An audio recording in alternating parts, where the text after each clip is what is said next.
Okay, guys, this is ladder logic rung basics. Now, the thing is about motor controls, you've always got the little symbols for the inputs, which might be a push button or a limit switch or a selector switch, whatever the input is, you will write on the ladder diagram.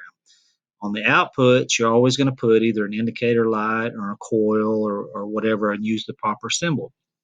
But for PLC programming, they made this so that people that work in industry, they work in motor controls, they can kind of um, switch over to doing PLC ladder diagrams without a whole lot of trouble. They understand the motor controls, and so they switch over to PLC. However, the PLC program doesn't care what your input is, and it doesn't care what your output is.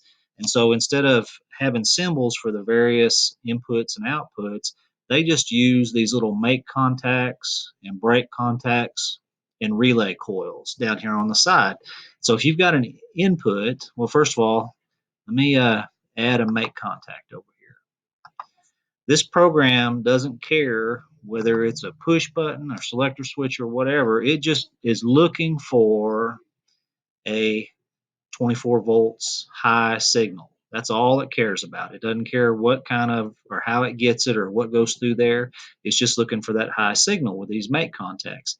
If there is a high signal and it detects that, the PLC detects that, then it will pass that signal on to an output. And here's our relay coil that's our output.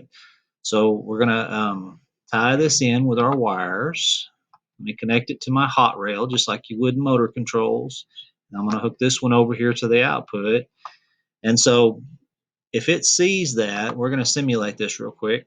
If it sees that, then it passes that signal on.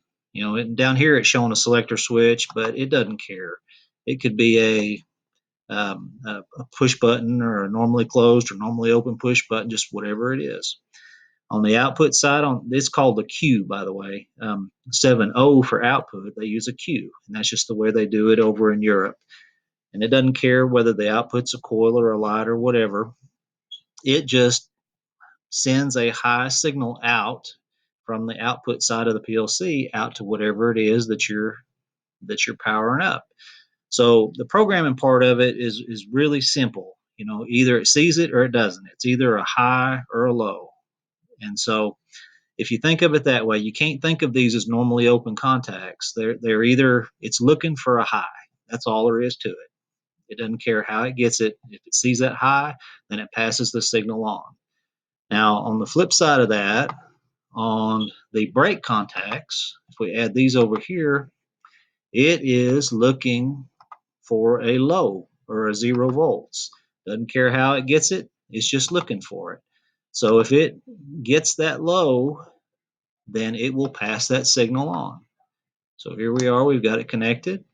We simulate it, and right now it has that low.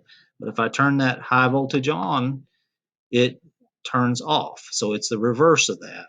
So you've got to think of these things as either it's either true that it sees a high or true that it sees a low, whichever the case may be. So that's a basic idea how these ladder PLC diagrams work. We're going to see how you take to that because it's really hard for a lot of people to understand.